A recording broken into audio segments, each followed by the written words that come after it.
जय श्री कृष्णा। गणेश जी की कहानी सुनेंगे। कोठा नीचे लाडू। एक माँ अपनी बहू व बेटे के साथ रहा करती थी। उस माँ का गणेश जी का इष्ट था। सवेरे जब उसका बेटा शहर में मजदूरी करने चला जाता, बहू भी अपने छोटे बच्चे को साथ लेकर खेतों पर काम करने चली जाती।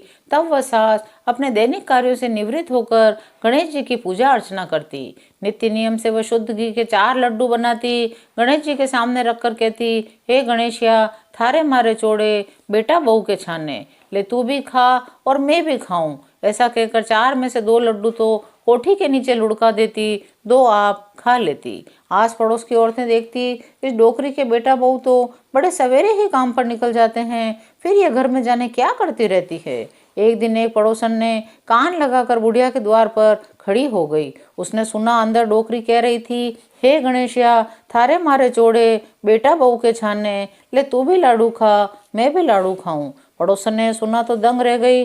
भला कोई अपनी माँ अपने ही बेटे के घर में चोरी छिपे लड्डू बनाकर कैसे खा सकती है। उसे विश्वास ही नहीं हुआ। दूसरे दिन भी उसने बुढ़िया के द्वार पर कान लगाकर सुना। उसे फिर पहले वाली बात ही सुनाई दी। तब उसने बात अपनी पड़ोसन को बताई, फिर उसने अपनी पड़ोसन को। बस फिर क्या था, बात इस कान से उस कान तक होती गई, गांव भर में, फिर बेटा बहू के कान में भी पहुंच गई। बहू को एकाएक तो विश्वास नहीं हुआ, लेकिन दूसरे दिन खेत पर जाने का कहकर वो पड़ोसन के घर में छुप गई। नियत समय पर उसने भी द्वार पर कान लगाकर सुना, हे गणेशिया, थारे मारे चोड़े, बेटा बहू के छाने, तू भी खा लाडू, मैं भी खाऊं लाडू। बहू तो हैरान हो गई, क्रोध भी उसे बहुत आया। हम दोनों पति पत्नी तो सुबह सवेरे ही मजदूरी करने चले जाते हैं और ये सासू माँ रोज घी का दिवाला निकाले दे रही है। स्त्री जात बात पेट में पचा ही नहीं सकती। शाम होते ही पति आया, सारी बात कह सुनाई। पति को दबाकर कहा, कह देना अपनी माँ से, हमारी मेहनत की कमाई को इस तरह खा पी कर उड़ा दे रही हैं। बेटे ने बहुत समझाया, जाने दे, माँ है, जो करती है करने दे, पर स्त्री हट के आगे सब बेकार।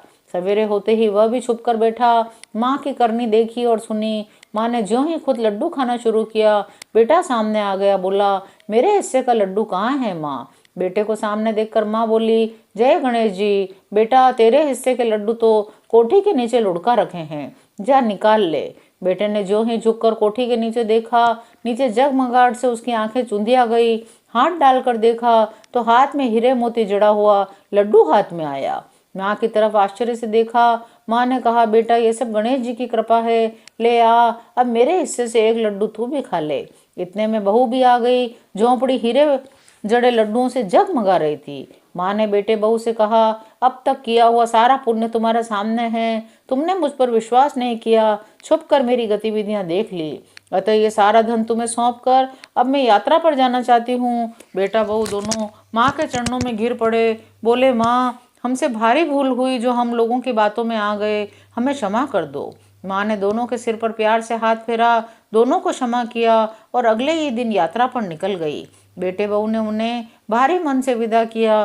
तब से वे दोनों भी गणेश जी की पूजा करने लगे और आनंद से रहने लगे। जय श्री गणेशाय नमः। जय श्री कृष्ण।